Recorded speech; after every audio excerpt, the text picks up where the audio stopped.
साझा कर पाऊं। तो आज हमारा टॉपिक रहेगा महिलाओं के संवैधानिक और कानूनी अधिकार। जी मैम। तो जैसा कि नाम से ही स्पष्ट हो रहा है, संवैधानिक अधिकार वो अधिकार जो हमें संविधान द्वारा दिए गए, और कानूनी अधिकार वो अधिकार होते हैं जो विधायिका, जो केंद्रीय विधायिका है या जो राज्य विधायिका है, वो समय समय पर कानूनों के द्वारा हमें प्रदत्त करती है।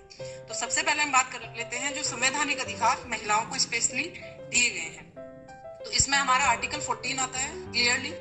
आर्टिकल 14 को और अच्छे से डिस्क्राइब करता है आपका आर्टिकल 15, जिसमें स्पेशली लिखा गया है कि जेंडर डिस्क्रिमिनेशन कहीं भी नहीं होगा। ठीक है, हमारा कॉन्स्टिट्यूशन जब 1950 में इनफोर्स में आया, उस टाइम ये क्लियर कर दिया गया था कि जेंडर डिस्क्रिमिनेशन नहीं होगा। लेकिन अगर हम सोसाइटी में रूट लेवल पे जाते हैं तो ये जो डिस्क्रिमिनेशन है वो हमें देखने को मिलता है, हर क्षेत्र में देखने को मिलता है। तो इसके पीछे रीजंस क्या है? जो एक्सेप्टेंस है, जो एक पार्ट है हमारी सोसाइटी का जिसमें महिलाएं सबसे ऊपर देखकर है, तो उन महिलाओं के द्वारा, खुद के द्वारा ही उन अधिकारों को एक्सेप्ट ही नहीं किया जाता।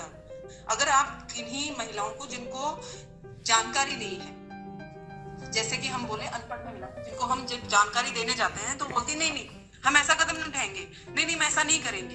क्यों? क्योंकि उनके अंदर एक इनसिक्योरिटी है।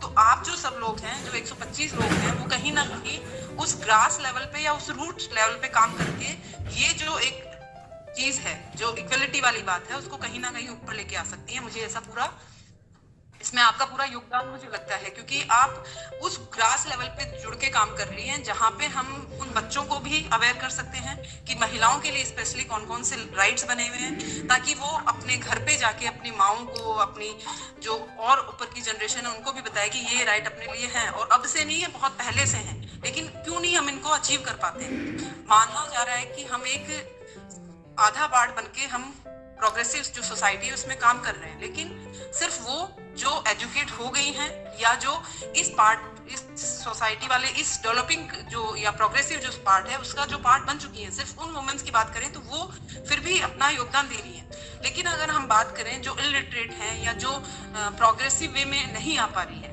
लेकिन उनका जो कॉन्ट्रिब्यूशन है वो हमसे कहीं भी कम नहीं है। अगर हम कैलकुलेट करें, मॉर्निंग से लेके रात तक अगर उनका वर्क जो वो करती हैं घर में, उसको कैलकुलेट करें तो कहीं ना कहीं वो एक मेल से ज्यादा है। ठीक है, तो उनको बताना पड़ेगा कि आपके ये अधिकार हैं, और ये अधिकार आपको कोई भी मेल डोमिनेट सोसाइटी नहीं दे रही है। ये जो हमारी अच्छी खासी बनी हुई सोसाइटी है, अच्छा खासा जो हमारा कॉन्स्टिट्यूशन है, वो आपको प्रोवाइड कर रहा है कि कहीं भी आपके साथ भेदभाव नहीं होगा, जहां भी अवसर की समानता होगी आपको बराबर अवसर मिलेगा। अब फॉर एग्जाम्पल आप देख लीजिए कि जब हम मजदूरी के मामले में कहीं भी महिलाओं को सेम काम के लिए पुरुष के बराबर मजदूरी नहीं मिलती। Am I right? Yes ma'am. क्या मैं सही बोल रही हूँ? हाँ जी।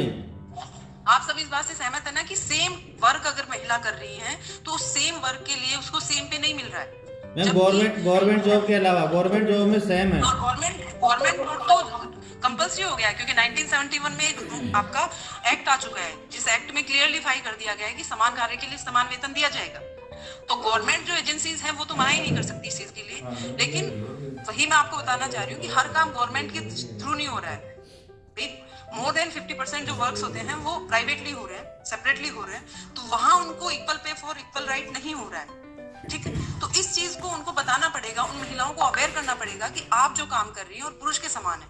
कुशल और कुशल वाली अगर बात करेंगे तो वहां तो उनको डिफरेंशिएट किया जा सकता है, उनके साथ डिस्क्रिमिनेशन किया जा सकता है, लेकिन अगर ये उनका राइट है तो इस राइट के लिए सीधा, जैसे आप स्कूल्स हैं तो वहां पे बालिकाओं को अवेयर कीजिए कि आपकी मदर अगर कहीं काम के लिए जा रही है तो आप उनको बताइए कि अगर सेम काम आपसे और मेल से लिया जा रहा है तो आपको भी उतना पे करना पड़ेगा उस आदमी।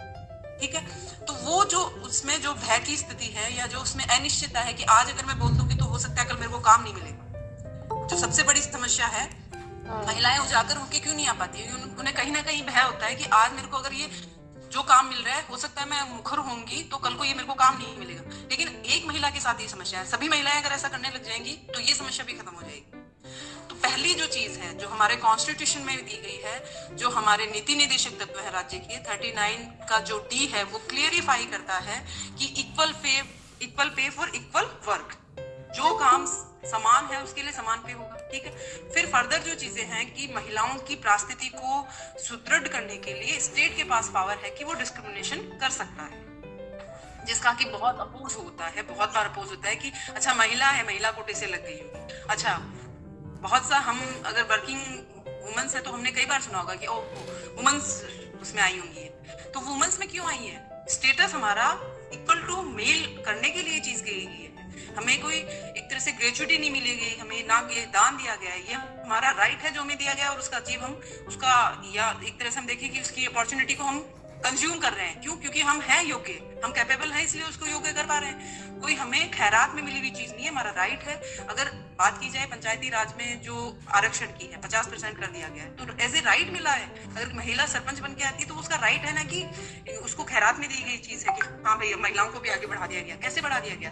सोसाइटी में इक्वलिटी लाने के लिए चीज की गई। तो ये कॉन्स्टिट्यूशन ने जो हमें राइट दिए हैं, उन राइट्स को अगर हम पकड़ के रखेंगे, उन राइट्स के बारे में सबको अवेयर करते रहेंगे, तो जो महिलाओं की जो परिस्थिति है बहुत बेटर हुई है। मैं ऐसा नहीं कहूंगी, क्योंकि मैं ऑर्थोडॉक्स कैटेगरी में नहीं जाना चाहती हूँ कि नहीं भाई महिलाओं की स्थिति में सुधार नहीं हुआ। मैं ऐसा बोलना बिल्कुल नहीं चाहूंगी, क्योंकि आसपास आप देखो बहुत इंडिपेंडेंट वुमेन्स आपको देखने को मिलेंगी जो अपना वर्क खुद कर रही हैं। ये कैसे पॉसिबल हो पा रहा है? क्योंकि महिलाओं की परिस्थिति में कहीं ना कहीं सुधार हुआ, इसीलिए ऐसा हो पा रहा है, अन्यथा ऐसा होना संभव नहीं था। तो ये तो हम नहीं कह सकते कि परिस्थिति में सुधार नहीं हुआ, लेकिन ग्रास लेवल तक वो सुधार नहीं हो पा रहा है। अगर एजुकेटेड वुमेन्स हैं वहां तक वो दिख रहा है, क्योंकि वो एजुकेट हो गई इसलिए वो अपने राइट्स के लिए अवेयर हो गई हैं, तो उनको वो राइट्स मिल रहे हैं। लेकिन जो एजुकेटेड नहीं है, जिनको अपने राइट्स के बारे में पता नहीं है, वहां स्थिति आज भी वही है जो 1950 के टाइम पे थी। तो मेरा आज आप लोगों से जुड़ने का जो उद्देश्य है वो यही है कि उस ग्रास लेवल पे हम जाके कुछ काम करें, क्योंकि हम जिस लेवल पे हैं वहां तो हमें राइट टू इक्वलिटी मिल रही है, हमें मिल रहा है कि हमने अचीव कर लिया है, वो हमें मिल रहा है, हमें दिख रहा है। लेकिन जहां नहीं मिल रहा है वहां पहुंचाना हम सबके भी एक जिम्मेदारी मैं कहीं ना कहीं मानती हूँ, क्योंकि हम समाज का वो एक हिस्सा है जो सोसाइटी को कुछ ना कुछ मेल से ज्यादा दे सकती है। रीजन बिलोंग टू कि हमने खुद ने उन चीजों को देखा है, हमने आसपास उन चीजों को ऑब्जर्व किया है, तो उन लोगों से ज्यादा हम उस चीज को इम्प्रूव करने की तरफ कदम बढ़ा सकती है। तो ये तो हो गए कॉन्स्टिट्यूशन राइट्स जो हमें दिए गए हैं कि ये तो हमें मिलेंगे। इसके अलावा कुछ लीगल राइट्स भी हैं जिनके बारे में टाइमली हमने अपने जो लेजिस्लेटिव है वो टाइम हमें बहुत सारे राइट्स वुमेन्स को, इवन 1950 के बाद में 40 आपके ऐसे एक्ट्स बन चुके हैं जो कहीं ना कहीं वुमेन्स के राइट्स को इंडिकेट करते हैं। 40 ऐसे नए कानून बन चुके हैं, पुराने तो जो थे ही, जो आपके आईपीसी हो गया, सीआरपीसी हो गया, एविडेंस हो गया, इनमें जो राइट्स वुमेन्स के थे वो तो हैं ही। उसके अलावा 40 ऐसे एक्ट्स और नए बन चुके हैं जिनमें महिलाओं के अधिकारों के बारे में बात की जाती है। जिनमें सबसे अगर हम ज्वलंत जो आपका एक्ट है जिसकी बात करें, जिसका आजकल काफी मिसयूज भी देखने को मिलता है, डोमेस्टिक वायलेंस एक्ट जो है 2005 वाला, घरेलू हिंसा उत्पीड़न अधिनियम जो है उसके बारे में हम बात करते हैं 2005 वाला। तो ये राइट मिला था महिलाओं की परिस्थिति को देखते हुए कि हाँ कहीं ना कहीं उनको कमतर माना जा रहा था। लेकिन अगर आज हम इसका इवन मेरे पास एक रिपोर्ट भी है, बालिकाओं के लिए बालकों के लिए एजुकेशन से संबंधित तमाम प्रकार की जितने भी स्कॉलरशिप्स हैं उनकी डिटेल दे रखी है, और उनकी जो पीडीएफ है मैं ग्रुप में, और आपकी एजुकेशन पॉलिसी भी नई हो चुकी है। हाँ, अभी 2020 जो ये चीजें भी बहुत नई होने वाली हैं। 2020 की जो पॉलिसी है उसके बारे में भी यदि आप जानना चाहें तो नेक्स्ट सेशन में हम उसके बारे में भी जरूर चर्चा करेंगे। मैं यहाँ पे मेरे वॉशरूम में बैठे हुए अपने जो सीनियर एमटी हैं मैं बात करना चाहूँगा। सुमन जी, आपके लिए धन्यवाद स्वरूप यहाँ पे सुमन जी बात करेंगे आपसे। नमस्ते मैडम। नमस्ते मैम। नमस्ते। हाँ, आपने जो हमें ये जानकारी दी इसके लिए बहुत बहुत धन्यवाद। और जो आपने संपत्ति के बारे में या रिपोर्ट लिखवाने के बारे में, और इसमें सबसे अच्छी ये लगी कि जैसे कोई रिपोर्ट लिखाता है तो थाने में वो अपना नाम गोपनीय रख सकता है। इससे महिलाओं में मतलब इस बात की भी शंका नहीं रहेगी कि मेरा नाम उजागर होगा। ये बहुत अच्छा लगा, और हम कोशिश करेंगे कि आपने जो हमें बताई वो हम आगे सभी को बताएं, और हमारे आसपास जो भी हमें मिले या बच्चियां जो हमें मिलती हैं या उनकी माताओं से हमारे संपर्क होता है तो उन्हें भी यह आगे बताने की प्रयास करेंगे। धन्यवाद। बिल्कुल ma'am, thank you ma'am, thank you.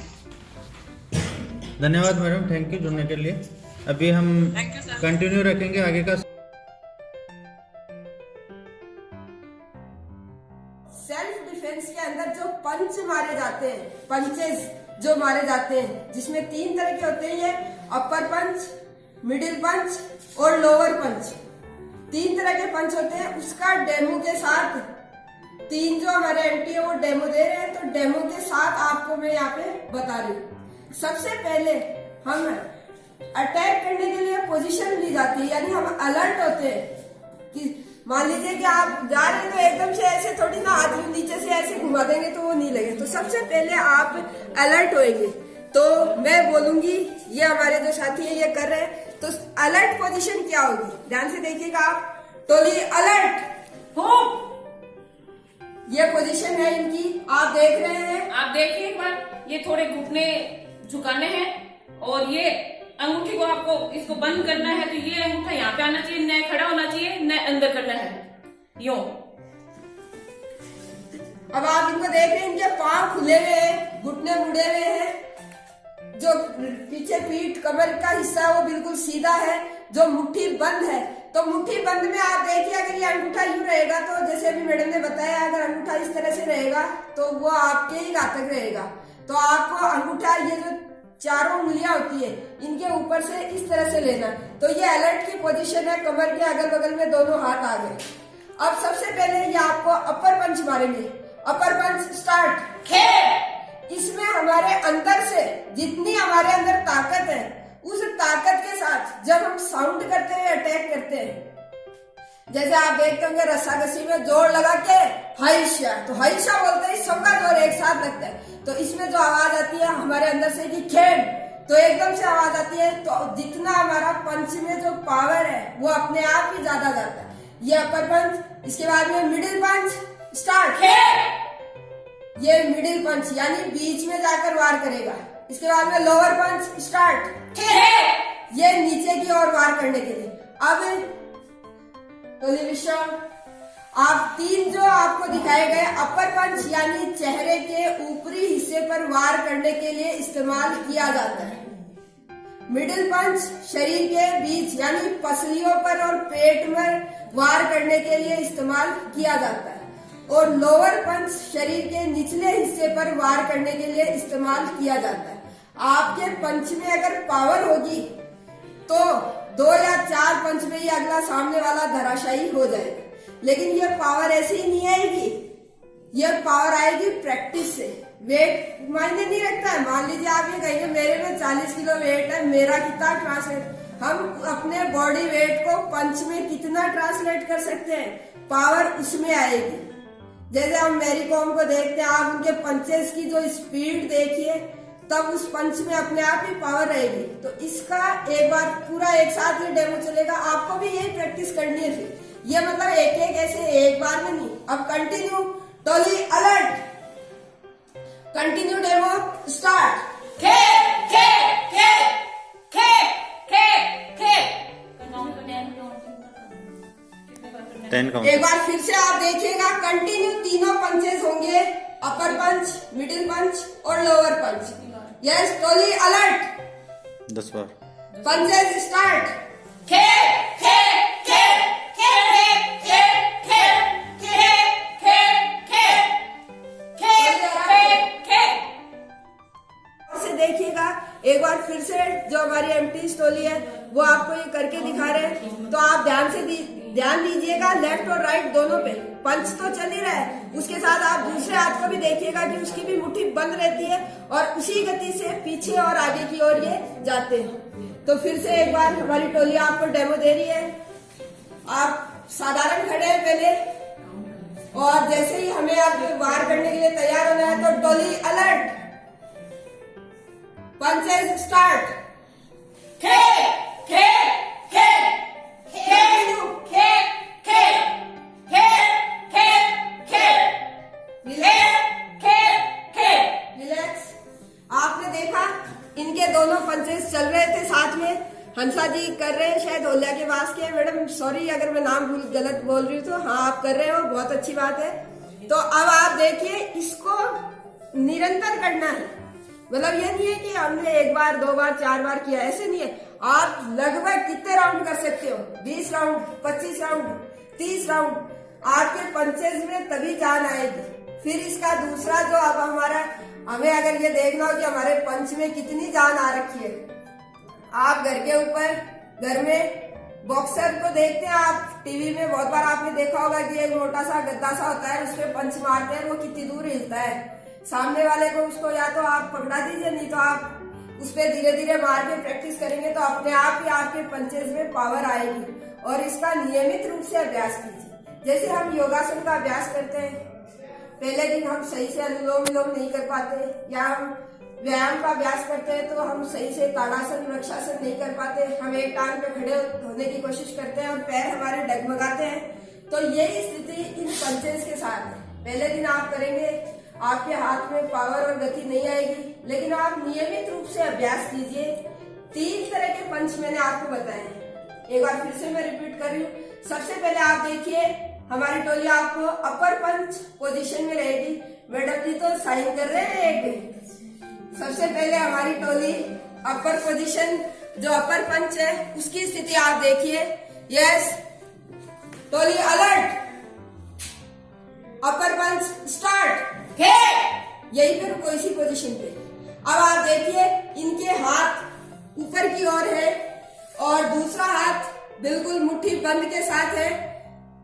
तो ये है, यानी हम शरीर के ऊपरी हिस्से पर वार कर रहे हैं। मिडिल पंच स्टार्ट। अब देखिए आपकी जो पहले हमारा राइट हैंड अटैक में था, लेफ्ट हैंड नीचे था, अब हमारा मिडिल पे वार करते वक्त लेफ्ट हैंड अटैक में है और राइट हैंड बिल्कुल कमर के पास है। ये है मिडिल पंच, यानी पसलियों के ऊपर हम वार कर रहे हैं। लोअर पंच स्टार्ट। अब आप देखिए, हाथ जो राइट हैंड है वो नीचे की ओर हो गया है और हमारा जो लेफ्ट हैंड है कमर की तरफ आ गया है, यानी एक्शन रिएक्शन एक साथ होने वाली क्रिया है ये। ऐसे नहीं है कि आप एक हाथ चल रहा है दूसरा रुका हुआ है। तो ये 3 तरह के पंचेस आपको अटैक कर रहे हैं। सबसे पहले अपर पंच अटैक। ये देखिए, मुंह के ऊपर वार जाना चाहिए, ये है अपर पंच। इसमें आप देख रहे हैं कि जो हाथ है वो इस तरह से हो गया है, नहीं कि आपकी जो मुट्ठी है वो इस तरह से नहीं जाएगी, ये इस तरह से मुक्का गया है। अब मिडिल पंच अटैक। अब आप देख रहे हैं पसलियों के पास शरीर के बीच के हिस्से में, यानी मिडिल में वार किया जाता है। लोअर पंच अटैक।